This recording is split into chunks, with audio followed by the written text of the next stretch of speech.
전능자의 때, 이런 제목입니다. 전능자의 때. 지난주일 이 시간에는 재앙 중에 욥이 한 일, 이런 제목으로 욥기 24장을 우리가 보았습니다. 말로 다 표현하기가 어려운 극심한 고난 중에 욥이 있었습니다. 재앙의 상황 속에 욥이 있었던 것입니다. 그런 상황 속에 욥은 무슨 일을 했는가? 우리가 이에 대해서 지난주에 이 시간에 보았었는데요. 먼저 욥은 하나님을 찾고 하나님께 간절히 기도했다고 했습니다. 고난 중에도 하나님을 향한 믿음을 잃지 않고 하나님께 소망을 두고 하나님을 찾고 하나님께 구하였던 것입니다.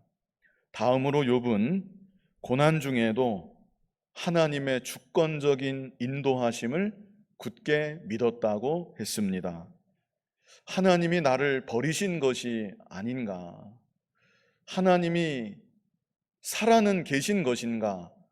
이렇게 의심하고 회의감에 빠질 수도 있겠는데 욥은 극심한 고난 중에도 하나님이 여전히 나를 인도하고 계신다. 나는 다 알 수 없고 나는 이해할 수 없지만 하나님께서 하나님의 뜻 가운데 나를 지금도 인도하고 계시고 나를 연단하사 순금 같은 믿음의 사람으로 만들어가고 계신다. 이렇게 욥은 굳게 믿었던 것입니다. 마지막으로 욥은 말씀을 가까이 하며 말씀의 경계에서 떠나지 않았다고 했습니다. 고난 중에도 믿음의 자리에서만큼은 떠나지 않았던 것입니다. 묵묵히 말씀대로 순종하며 나아갔던 것입니다.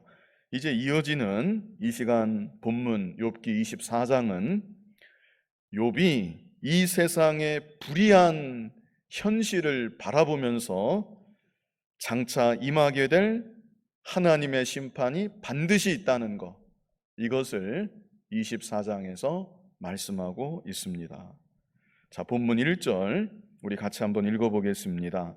어찌하여 전능자는 때를 정해놓지 아니하셨는고 그를 아는 자들이 그의 날을 보지 못하는고. 어찌하여 전능자는 때를 정해놓지 아니하셨는고. 여기서 때라는 것은 하나님께서 선은 선대로 악은 악대로 보응하시고 심판하시는 그때를 말하는 것입니다.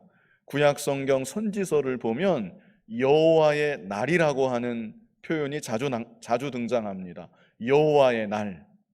거기서 나오는 여호와의 날하고 오늘 본문에 있는 이 짤막한 이 한마디 때라고 하는 이 말하고 맥락상 같은 말이라고 우리가 이해할 수 있겠습니다. 하나님의 때가 반드시 있다는 것, 선악간에 하나님께서 반드시 심판하시고 반드시 상급을 주시는 것입니다. 그런데 여기서 욥은 무엇을 말하는 것인가? 어찌하여 전능자는 때를 정해놓지 아니하셨는고. 여기서 정해놓지 아니하셨는고 하는 것은 알게 하지 아니하셨는고, 이런 의미로 이해할 수 있겠습니다. 알게 하지 아니하셨는고. 하나님은 하나님의 때를 분명히 정해놓고 계십니다. 계획하고 계시고 정확하게 정해놓고 계십니다. 그러나 사람의 입장에서 그 정확한 때를, 그 정해진 때를 사람의 입장에서 알 수가 없다는 것입니다. 그래서 어찌하여 전능자는 우리가 하나님의 때를 알 수 있도록 그렇게 만들어 두지 아니하셨는고, 이런 의미인 것이죠. 이어지는 후반절에도 그를 아는 자들이 그의 날을 보지 못하는고, 하나님을 아는 자들도 하나님의 때 여호와의 날을 정확히 알 수가 없다는 것입니다. 자, 이제 2절부터 4절까지는 악인들의 죄악들에 대해서 기술하고 있습니다. 악행이라고 할 수 있죠. 이 세상에서 악한 자들이 어떤 악행을 저지르면서 살아가고 있는가, 2절로 4절에 기술하고 있습니다. 자, 본문 2절 우리 같이 읽어보겠습니다. 어떤 사람은 땅의 경계표를 옮기며 양떼를 빼앗아 기르며. 땅의 경계표를 옮기며 그랬는데요, 이것은 남의 땅을 자기 것으로 교묘하게 빼앗는 행위를 말하는 것입니다. 주로 약하고 힘없는 사람, 그런 사람의 땅을 이런 방식으로 빼앗는 일이 있었습니다. 그뿐 아니라 양떼를 빼앗아 기르며, 그 사람이 기르는 양떼까지도 빼앗아서 자기 것으로 삼고 자기 것으로 길렀다는 것이죠. 3절로 4절 우리 같이 읽어보겠습니다. 고아의 나귀를 몰아가며 과부의 소를 볼모 잡으며 가난한 자를 길에서 몰아내나니 세상에서 학대받는 자가 다 스스로 숨는구나. 마찬가지입니다. 힘없고 약한 사람, 괴롭히고 빼앗는 그런 악행에 대해서 말씀하고 있습니다.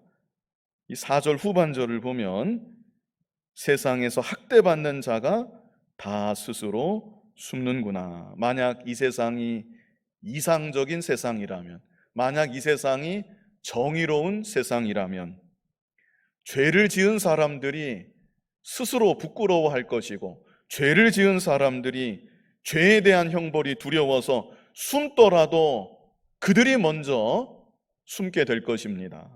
그러나 반대로 학대를 당하는 사람, 힘없고 연약해서 불의한 일을 겪고 있는 사람, 그런 사람들이 세상 밖으로 나오지 못하고 숨어서 살아가는 불의하고 비참한 현실을 이렇게 말하고 있는 것입니다.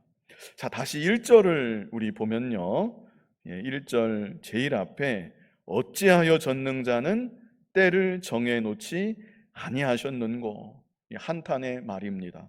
욥은 분명히 하나님의 때가 있다는 것을 믿습니다. 선악간에 심판하시고 보응하시는 그날이 있다는 것을 욥은 분명히 믿고 있고 바라보고 있습니다. 그러나 어찌하여 그때를 정확히 알게 하지는 아니하셨는가? 만약 알도록 하셨다면 악행하는 자들이 득세하는 이런 불의한 세상은 되지 않았을 텐데, 하나님의 심판이 두려워서라도 감히 저렇게 당당하게 죄 짓고 살지는 못할 텐데, 이런 한탄을 욥이 표현하고 있는 것이죠. 이런 맥락에서 이제 남은 구절들도 계속 보시면 되겠습니다. 자, 이어지는 5절로 12절에서는, 자, 2절로 4절에서는 악행에 대해서 기술했고요, 5절로 12절에서는 악행으로 인하여서 힘없고 약한 자들이 어떻게 살아가고 있는지, 어떤 모습으로 괴로움을 당하고 있는지, 거기에 대해서 말하면서 역시 불의한 현실에 대해 한탄하는 그런 구절들을 우리가 보게 됩니다. 자, 5절 말씀 같이 읽어보겠습니다. 그들은 거친 광야의 들락이 같아서 나가서 일하며 먹을 것을 부지런히 구하니 빈들이 그들의 자식을 위하여 그에게 음식을 내는구나. 자, 연약한 자들, 힘없고 연약한 자들을 가리켜서 거친 광야의 들락이 같다, 이렇게 표현하고 있습니다. 이것은 아무도 돌아보지 않는, 아무도 돌보지 않고 관심 갖지 않고 그저 정처 없이 떠돌아다니는 그런 처량한 신세라는 것을 표현한 것입니다.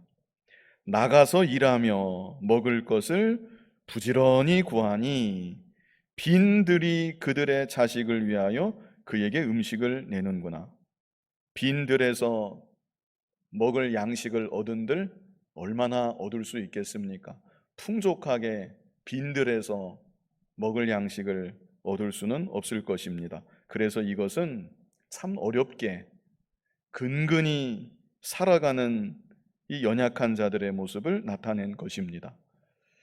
그런데 또 한편으로는요, 하나님께서 그래도 살게는 하신다, 그래도 하나님께서 살 길을 열어는 주신다, 이런 의미로도 우리가 또 한편으로는 이해할 수 있습니다.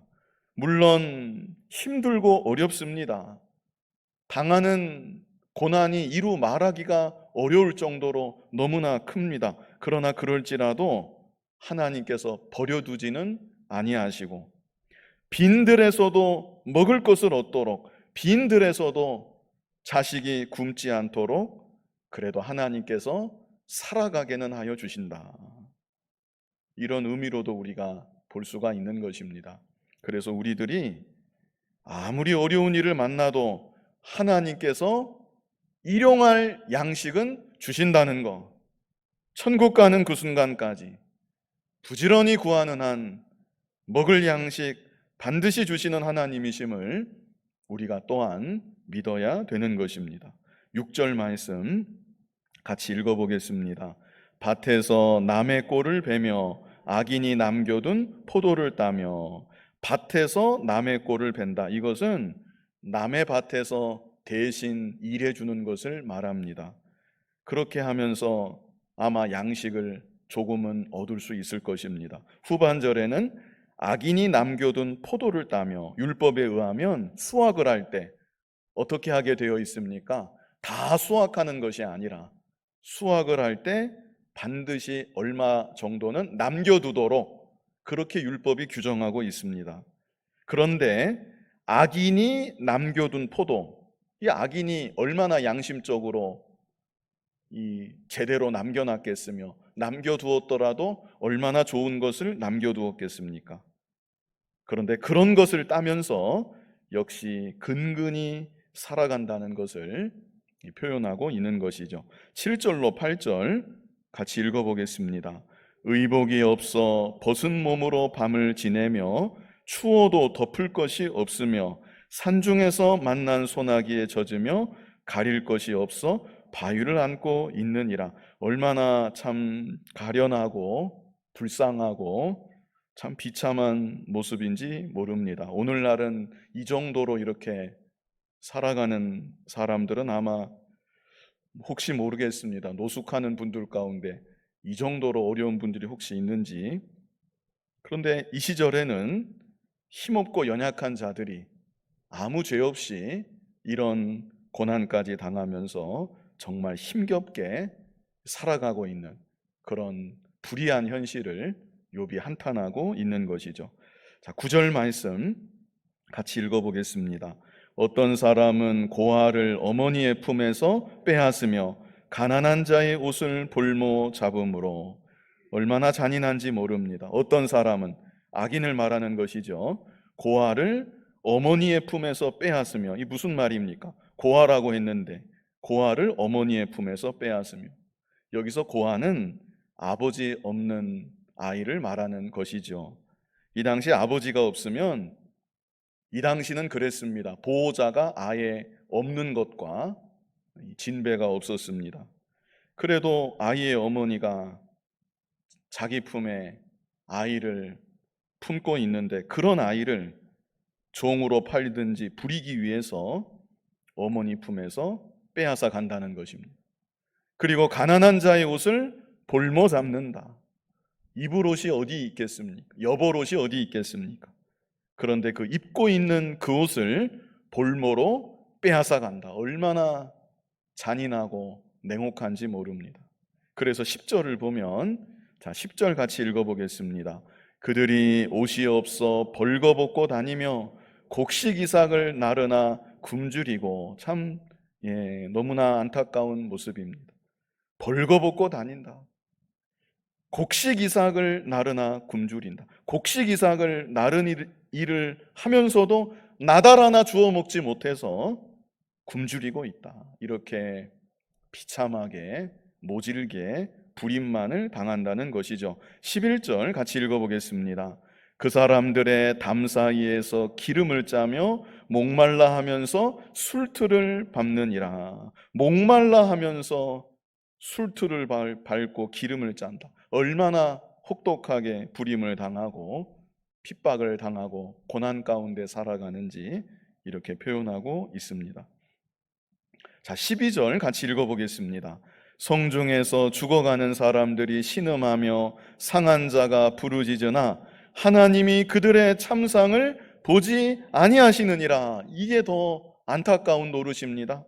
힘없고 연약한 자들이 죄 없이 비참한 일을 당하는 이런 자들이 고난 중에 하나님께 부르짖어 기도하는데 하나님께서 아예 보고 있지도 않으신 것처럼 그들의 간절한 기도에 응답하지 아니하셨다는 것입니다. 자, 그러나 욥은 마지막에 가서 하나님의 보응이 반드시 있다, 하나님의 때가 반드시 있다, 이것을 마지막에 가면 욥이 말하는 것을 볼 수가 있습니다. 다만 지금 당장, 지금 즉시 하나님께서 응답하지 아니하시고 지금 이 순간에 하나님께서 심판하지 아니하시는 일들이 현실 속에는 일어나고 있다는 것, 이것을 욥이 성령의 감동 가운데 성경에 기록하고 있는 것이죠. 우리가 잠시만 생각해 봐도 이런 일들이 참 많이 있겠다, 역사적으로도 이런 일들이 정말 많았겠구나, 잠시 생각해 보아도 그렇게 여겨집니다. 만약 하나님께서 즉시로 응답하시고 즉시로 불의한 자들을 다 심판하셨다고 하면 아마 순교자도 나오지 않았을 것입니다. 막 고문을 하고 있는데 갑자기 천장이 무너져서 고문하고 있는 사람 머리에 떨어진다면 어떻게 더 핍박을 할 수 있겠으며 또 순교자가 어떻게 나올 수가 있었겠습니까? 그러나 그런 일들이 그렇게 쉽게 일어나는 것은 아닌 것이죠. 그래서 어느 한순간만 놓고 보면 하나님께서 그냥 안 보고 계시는 것 같은, 보시더라도 무시하시고 계신 것 같은, 아무 역사도 하지 않으시는 것 같은 그런 일들이 과거에도 있어 왔고 지금 현실 속에서도 그런 일은 종종 일어나고 있다는 것이죠. 자, 그러나 하나님은 모든 것을 다 보고 계시고 모든 것을 알고 계시고 하나님의 때, 전능자의 때 반드시 선악간에 심판하시고 보응하시는 하나님이신 것입니다. 하지만 악인들은 그 사실을 조금도 알지 못합니다. 그렇기 때문에 더 교만해서 계속해서 악을 행하며 나아가는 것이죠. 그래서 악인들의 악행에 대해서 13절로 14절에 다시 말씀하고 있습니다. 흐름이 그렇습니다. 2절로 4절 악인들의 악행, 5절로 12절 그 가운데 힘없고 연약한 자들이 어떻게 살아가고 있는지, 다시 13절로 17절에 악인들의 악행, 이렇게 욥기 24장이 구성되어 있는 것입니다. 자, 13절 같이 한번 읽어보겠습니다. 또 광명을 배반하는 사람들은 이러하니 그들은 그 도리를 알지 못하며 그 길에 머물지 아니하는 자라. 악인들을 가리켜서 여기는 뭐라고 표현하고 있습니까? 광명을 어떻게 해요? 배반하는 사람들, 이렇게 악인에 대해서 표현하고 있습니다. 왜 이렇게 표현을 했을까요? 악인들이라고 할지라도 하나님의 빛을 조금이라도 경험하며 살아가고 있다는 것입니다. 하나님의 은혜 가운데 그들도 역시 그 은혜의 혜택을 어느 정도는 누리면서 이 세상을 살아가고 있는 것입니다. 하나님의 은혜를 받지 않는 지구상의 생명체는 한 생명도 없습니다. 모두가 하나님의 빛을 어느 정도는 경험하고 있고 하나님의 은혜의 혜택을 모든 생명체가 다 어느 정도는 누리면서 살아가고 있는 것이죠. 그러나 그 은혜를 전혀 모르기 때문에 광명을 배반하는 사람들이다, 빛을 배반하는 사람들이다, 이렇게 표현하고 있는 것입니다. 그리고 그들은 그 도리를 알지 못하며, 광명의 도리입니다, 빛이신 하나님에 대해서 전혀 알지 못한다는 것입니다. 그 길에 머물지 아니하는 자라.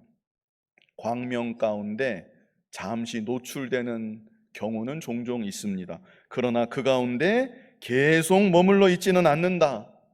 어둠을 찾아서 어둠 속으로 돌아가는 자들이다. 이 악인들에 대해서 이렇게 말하고 있습니다. 자, 이제 구체적으로 어둠 속으로 돌아가서 이들이 어떤 일을 행하는가 14절부터 말씀합니다. 우리 14절 같이 읽어보겠습니다.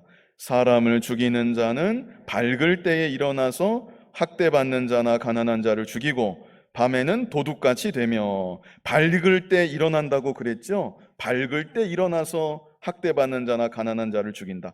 여기서 밝을 때는 새벽을 가리키는 것입니다. 제 기억으로 개역 한글에는 새벽이라고 번역을 했었는데 개역 개정에서 밝을 때라고 번역을 하면서 조금 오해의 소지가 있지 않나 싶은데요. 아무튼 이런 의미입니다. 동만 트면 기다리고 있다가 일찍이 일어나서 살인을 저지르는 자들이다. 이런 의미로 쓴 것이고요. 그리고 밤이 되면 이제 도둑이 되어서 남의 것을 빼앗는다. 자, 15절 같이 읽어보겠습니다. 간음하는 자의 눈은 저물기를 바라며 아무 눈도 나를 보지 못하리라 하고 얼굴을 가리며. 간음하는 자, 요즘 이 세상에 이런 죄를 짓는 사람들이 종종 있지 않나 모르겠습니다. 악행하는 자들입니다. 하나님 앞에서 악행하는 자들, 큰 죄를 짓는 자들. 그런데 이렇게 간음하는 자도 어두울 때 간음을 한다. 꼭 어두울 때 간음한다는 그런 의미라기보다 남들의 눈에 띄지 않을 때, 누가 당당하게 간음을 하면서 남들 다 보는데 그러고 다니겠습니까? 남들 보지 않을 때, 남들 눈에 띄지 않을 때, 으슥한 곳에서 또 자기의 신분을 최대한 숨기면서, 여기 얼굴을 가린다고 했잖아요. 이렇게 은밀하게 간음하는 죄를 짓는다는 것이죠. 16절 같이 읽어보겠습니다. 어둠을 틈타 집을 뚫는 자는 낮에는 잠그고 있으므로 광명을 알지 못하나니. 도둑질을 말하는 것입니다. 도둑질하는 사람은 어둠 속에서 일해야 되기 때문에 낮에는 문을 잠그고 잠을 잔다는 것입니다. 그래서 이런 자들은 광명을 아예 모르는 자들이다. 자, 17절 같이 읽어보겠습니다. 그들은 아침을 죽음의 그늘같이 여기니 죽음의 그늘의 두려움을 알미니라. 보통은 아침이 되면 어떻습니까? 아침이 되면 그래도 상쾌하고 새 소망이 있는 것이고 기분도 보통은 좋은 것입니다. 물론 안 좋은 일이 기다리고 있다면, 또 밤새 잠을 못 잤다면 안 그럴 수도 있지만, 보통 아침이라고 하면 소망이 있는 것이고 상쾌한 것이고 산뜻한 것이고. 그런데 죄 짓는 자들은 아침을 죽음의 그늘같이 여긴다. 아침에는 죄를 지을 수 없으니까, 빛 가운데는 자기 죄가 다 드러나니까 아침을 싫어하고 빛을 싫어하고 죽음의 그늘처럼 빛을 오히려 두려워한다. 이렇게 말씀하고 있습니다. 자, 이제 마지막 단락이 남았는데요. 이제 마지막 단락 18절로 25절은 악인에 대한 심판이 반드시 있다는 거, 죄에 대한 보응이 반드시 있다는 거, 이것을 말씀하면서 끝맺음하고 있습니다. 자, 18절 같이 읽어보겠습니다. 그들은 물 위에 빨리 흘러가고 그들의 소유는 세상에서 저주를 받나니 그들이 다시는 포도원 길로 다니지 못할 것이라. 물이 흘러가는 것처럼 악인들이 누리는 부귀와 영화도 물이 흘러가듯이 다 흘러가고 지나가고 마는 것이다. 그렇게 지나간 다음에 저주를 받고 그 이후에 그들이 다시는 포도원 길로 다니지 못할 것이라. 다시는 어떤 소출도 볼 수가 없다는 그런 뜻입니다. 19절 같이 읽어보겠습니다. 가뭄과 더위가 눈 녹은 물을 곧 빼앗나니 스올이 범죄자에게도 그와 같이 하느니라. 눈 녹은 물이라는 표현이 여기 나오지요. 눈 녹은 물은 그 양이 그렇게 많지 않다는 것을 뜻하는 것입니다.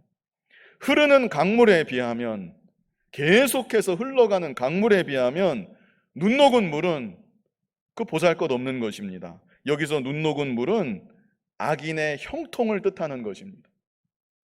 악인의 형통은 눈 녹은 물과 같다. 악인이 형통한 것 같고 잘 되는 것 같고 번성한 것 같고 죄를 지으면서도 형통한 것 같고 그것은 눈 녹은 물과 같다. 가뭄과 더위가 오면 다 말라지고 없어지는 것처럼 악인의 형통, 죄 짓고 잘 되는 거 다 그와 같은 것이다. 수월이 범죄자에게도 그와 같이 하느니라. 수월은 죽음의 자리이죠. 범죄자가 잠시 눈 녹은 물처럼 형통한 것 같아도 수월이 삼켜버리는 것처럼 죽음의 자리로 다 끌고 가고 만다. 20절 말씀 같이 읽어보겠습니다. 모태가 그를 잊어버리고 구더기가 그를 달게 먹을 것이라. 그는 다시 기억되지 않을 것이니 부리가 나무처럼 꺾이리라. 참 무섭고 두려운 말씀입니다. 상징적인 뜻이 있겠지만 모태가 그를 잊어버린다. 어머니조차도 그를 잊어버릴 것이다.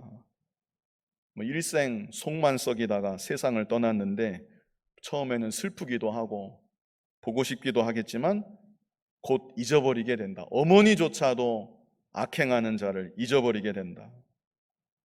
그리고 구더기가 그를 달게 먹는다, 이렇게 말했는데요, 이것은 지옥의 심판을 뜻하는 것입니다. 지옥의 심판. 마가복음 9장에 보면 예수님께서 지옥에 대하여 묘사하셨던 구절이 있습니다. 그 구절들 가운데 마가복음 9장 48절에 이런 구절이 있습니다. 제가 읽어드리면, 거기에서는, 지옥을 말하는 것이죠, 거기에서는 구더기가 죽지 않고 불도 꺼지지 아니하느니라. 거기에서는 뭐가 죽지 않는데요? 구더기가 죽지 않고 불도 꺼지지 아니하느니라. 지옥에 구더기가 있다는 뜻인가? 자, 마가복음 9장 48절에서 구더기는 그들의 몸에 붙어있는 구더기를 뜻하는 것입니다. 그래서 원문을 직역하면 그들의 구더기, 지옥에서는 그들의 구더기조차 죽지 않는다. 불도 꺼지지 아니한다. 영원히 죽지 않고 영원히 꺼지지 않는 불 가운데 영원토록 고통받는 것이다. 이렇게 예수님이 구더기를 들어서 지옥에 대해서 묘사하신 바 있습니다. 근데 여기 욥기 24장에서도 19절에는 수월이 나왔고 20절에서는 구더기가 나옵니다. 구더기가 그를 달게 먹을 것이라. 구더기가 그 몸에 찰싹 붙어있는, 떨어지지 않고 붙어있는, 꿈틀거리면서 붙어있는 그 모습을 이렇게 표현하고 있는 것입니다. 그래서 이 땅에서도 악인들의, 죄인들의 부귀와 영화, 그것은 물이 흘러가는 것처럼 흘러가는데 눈 녹은 물과 같이 곧 없어지고 마는 것이고, 무엇보다 지옥에서 영원한 심판과 영원한 보응을 받게 된다, 이것을 말씀하고 있는 것입니다. 자, 21절에는 다시금 악인들의 행태를 여기 다시 말하고 있는데요, 21절 같이 읽어보겠습니다. 그는 임신하지 못하는 여자를 박대하며 과부를 선대하지 아니하는도다. 한마디로 무정한 자들이다. 무정한 자들, 위로가 필요한 사람, 위로는 못할 망정 그런 사람을 박대한다. 연약해서 도움이 필요한 사람 선대하지 않는다. 근본 성정 자체가 무정하다. 악인들의 특징이 그러하다는 것입니다. 22절 같이 읽어보겠습니다. 그러나 하나님이 그의 능력으로 강포한 자들을 끌어내시나니 일어나는 자는 있어도 살아남을 확신은 없으리라. 하나님께서 하나님의 능력으로 강포한 자들, 죄인들, 악인들 반드시 끌어내신다. 일어나는 자는 있어도 살아남을 확신은 없으리라. 혹 잘되는 자, 번성하는 자 잠시 있다 할지라도 끝까지 잘되지는 않을 것이다. 그것을 이렇게 표현하지 않았는가 여겨집니다. 자, 23절 같이 읽어보겠습니다. 하나님은 그에게 평안을 주시며 지탱해 주시나 그들의 길을 살피시도다. 참 의미심장한 구절입니다. 하나님은 그에게, 악인을 말하는 것입니다. 죄인을 말하는 것입니다. 지옥 갈 자를 말하는 것입니다. 하나님은 그에게 뭘 주세요? 평안을 주시며 평안도 이 땅에서 하나님 뜻 가운데 악인들, 죄인들, 지옥 갈 자들에게 주신다는 것입니다. 주실 뿐 아니라 지탱해 주시나 잠시 지탱케도 해주신다. 그러나 그들의 길을 살피시도다. 면밀하게 보고 계신다.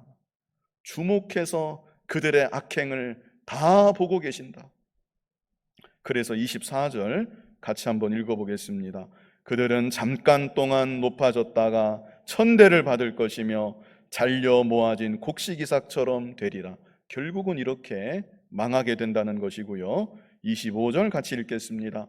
가령 그렇지 않을지라도 능히 내 말을 거짓되다고 지적하거나 내 말을 헛되게 만들 자 누구랴. 혹 이 땅에서는 그렇게 되는 일이 나타나지 않는다 할지라도 내 말을 거짓되다고 지적하거나 내 말을 헛되게 만들 자 누구랴. 혹 이 땅에서는 다 나타나지 않아도 내세에 가면 반드시 하나님의 무서운 심판이 있고 무서운 보응이 있다. 이것을 말씀하고 있는 것이죠.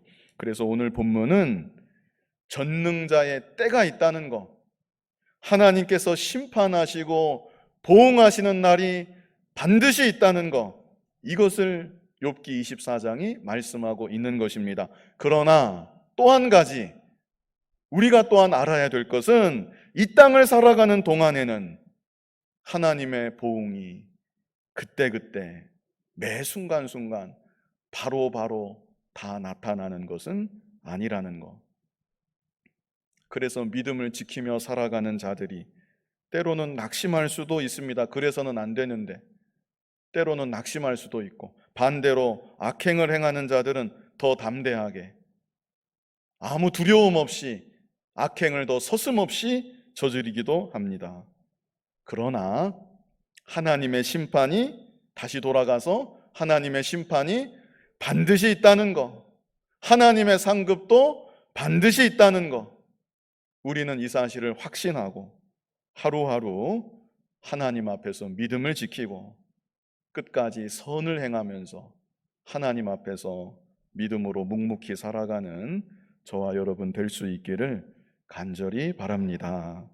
거룩하신 아버지 하나님, 이 땅을 살아가는 동안 불의한 현실을 경험할 때도 있고 하나님께서 보고 계시지 않은 것처럼, 간섭하지 않으시는 것처럼 그렇게 여겨지는 순간도 있지만 하나님은 모든 것을 보고 계시고 알고 계시오매 하나님의 심판이 반드시 있다는 것, 이 사실을 늘 믿고 바라보며 조금 더 낙심하지 아니하고 믿음으로 끝까지 살아가는 우리들 되게 하여 주시고, 혹이라도 담대하게 죄를 짓는, 서슴없이 악행을 저지르는 어리석은 자가 되지 아니하고 하나님의 불꽃 같은 눈을 생각하며 죄를 멀리 떠나 하나님 거룩한 자녀답게 살아나아가는 우리들 모두가 되게 하여 주시옵소서.